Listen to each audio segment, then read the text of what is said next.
Of course, corporal punishment was allowed in those days, caning. And of course, it was necessary to get yourself caned at least once in order to be socially acceptable among the boys. Being shy and retiring, I took a while to learn how to be socially acceptable. However, the caning as such didn't seem to be all that big a deal, and I'm glad to say that if any of the teachers got sadistic pleasure, it wasn't conspicuous to me. An important thing for teenagers is, of course, confidence building. For me, some of that came not only from the stable and supportive culture, but also in my sixth form years from some splendid new ventures. One of these was the additional mathematics class run by a newly arrived teacher, Gabby Hayes. Gabby got a small class of us switched on to some interesting mathematics, and at least 3 members of that class later became maths or physics professors. Gabby was not only a virtuoso at the blackboard, but also a virtuoso at hockey and fives.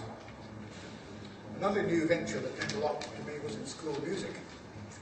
A very young Ian Page had arrived, bursting with enthusiasm for music making.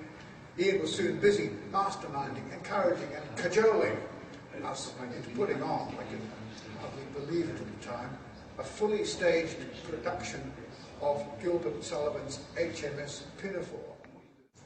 That became an important part of my cultural and musical education, including ways of solving a plethora of practical problems. The ladies' parts had to be sung by boy sopranos, and our leading lady's very beautiful singing voice began to break in the weeks before the performance. He, that is the leading lady, managed remarkably well despite that encroaching difficulty. My own job was to arrange the score for 2 pianos and to play one of them. So I was half of the orchestra. It was enormous fun and totally new for King's at the time. After King's, I went on to do mathematics at Otago University, and then on to do research overseas. There isn't time to talk about that properly, but I'll quickly mention 2 of the research areas I got into. In case you happen to be interested, there's more about it on my webpage. One research area was about helping to understand the Earth system and the climate problem, especially the fluid dynamics involved. The great jet streams of the atmosphere and oceans work in a peculiar, fascinating way, which I've studied for a long time. It's a kind of wave turbulence jigsaw puzzle, which you need mathematics to understand properly. The Earth's rotation plays a crucial part. You can think of the jet streams, they include the great ocean jets, such as the Gulf Stream, the Kuroshio Current. You can think of them as the veins and arteries of the climate system.